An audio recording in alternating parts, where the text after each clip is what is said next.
Hello my sweet friend, তোমরা সবাই কেমন আছো? আশা করছি তোমরা সবাই ভালো আছো। আমরাও মোটামুটি ভালো আছি সবাই। তো এখন হচ্ছে অনেক রাত, বলতে পারো কটা বাজে, দাঁড়াও তবু বলি একটু। এখন 11টা 19 বাজে, 11:30। তো 11:30টার সময় আমি কচুরি করছি। কিসের তা আবার জানো? মটরশুঁটির। মটরশুঁটির কচুরি করছি। তো ময়দাটা আমি গরম জল দিয়ে সুন্দর করে তার মধ্যে একটু হালকা চিনি লবণ দিয়ে ছেনে রেখে দিয়েছি আধা ঘন্টা মতো। আর একটু রাখলে তো ভালো হতো, কিন্তু খুব বেশি টাইম রাখতে পারলাম না, অলরেডি এমনি দেরি হয়ে গেছে। তারপর এরকম বাটি বানিয়ে বানিয়ে শেপ দিচ্ছি। এরকম সুন্দর করে বাটি বানিয়ে পুরটা ভরে এর ভেতরে এই যে এরকম শেপ দিচ্ছি।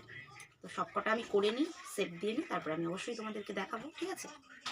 এই যে এরকম প্রথমে এরকম বাটি করে নিচ্ছি, বাটি করে এরপরে এই পুরটা ভরে। বন্ধুরা, লেচিগুলো সব পুর ভরে আমার কমপ্লিট হয়ে গেছে। এখন এর উপর দিয়ে দিয়ে দিচ্ছি একটু সাদা তেল। আর সাদা তেলটা আমি এভাবেই দিই। এভাবে দিলে কি হয়, তোমার হচ্ছে ভালো হয়, কাজটা অনেকটাই সহজ হয়ে যায়। আর এদিকে দেখো আমি বেলাও স্টার্ট করে দিয়েছি। আর আমি অতটাও ভালো বেলতে পারি না, তবে যেটুকু বেলতে পারি নিজেদের খাওয়ার মতো আর কি হয়ে যায়। যাই হোক, এদিকে দুপাশে আমি কড়াই দিয়ে দিয়েছি, ওপাশে আমি একটু মিষ্টি মিষ্টি করে আলুর তরকারি করব কালো জিরে দিয়ে। আর এদিকে হচ্ছে সব কটা আর কি ভেজে নেব কচুরিগুলো। তো এই যে দেখো প্রথম কচুরিটা আমি দিয়ে দিচ্ছি। আর এই কড়াইটাতে না, এর আগে আমি একটু পকোড়া ভেজেছিলাম চিকেন, তো একটু তেল ছিল। ভাবছিলাম যে এই তেলটা আগে ভেজে নিই, পরে নয় নতুন করে তেল দেবো। আবার ভাবলাম না, চলো এটা দিয়ে প্রথমে দেখছি খুব বেশি একটা ফোলেনি, তো ভাবলাম চলো নতুন করে আবার বেশি করেই তেল দিই। তো এই যে বেশি করেই আবার তেল দিয়ে এখন হচ্ছে এক এক করে ভেজে নেব প্রত্যেক কটা। আর তোমাদের কি বলবো, দেওয়ার সঙ্গে সঙ্গে দেখো কি সুন্দর ফুলে, মানে এত দারুণ হচ্ছে, মানে কি বলবো, আমার একদম কল্পনার বাইরে এত সুন্দর করে এগুলো ফুলছে। দেখো প্রত্যেক কটা কচুরি কিন্তু এত সুন্দর ফুলেছে। আর আমি খুব ধীরে ধীরে মানে এক একটা কচুরি অনেকটা টাইম দিয়ে ভেজে চলেছি, কারণ এর ভেতরে যেহেতু একটু পুর আছে, বেশি না ভাজলে হবে না, লুচির মতো করে ভাজলে হবে না।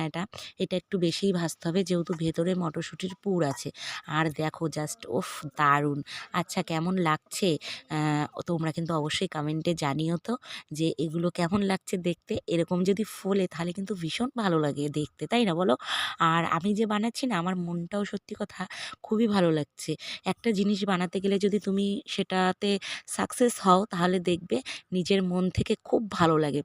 মন মানে মাইন্ডটাও পুরো ফ্রেশ হয়ে যায়, মনে হয় যাতে আরও বানাই আরও বানাই। কষ্টটা আর কি কষ্ট বলে মনেই হয় না। দেখো প্রত্যেক কটা ফুলেছে, এমন একটা যায়নি যে ফোলেনি। প্রথমটাও ফুলেছিল, কিন্তু একটু কম আর কি, এতটা টুব্য হয়েছিল না, মানে ওটা একটু তেল কম ছিল, আমি বুঝতে পেরেছিলাম। যাই হোক, এক এক করে দেখো আমি প্রত্যেক কটা ভেজে নিয়েছি মটরশুঁটির কচুরি। আর এই মটরশুঁটির কচুরির সাথে হচ্ছে মিষ্টি মিষ্টি করে কালো জিরে দিয়ে আলুর তরকারি। আর এই যে তোমাদের দাদাভাইয়ের প্লেটটা সাজিয়ে নিচ্ছি। কেমন লাগছে অবশ্যই কমেন্টে জানিও। তো চলো টাটা।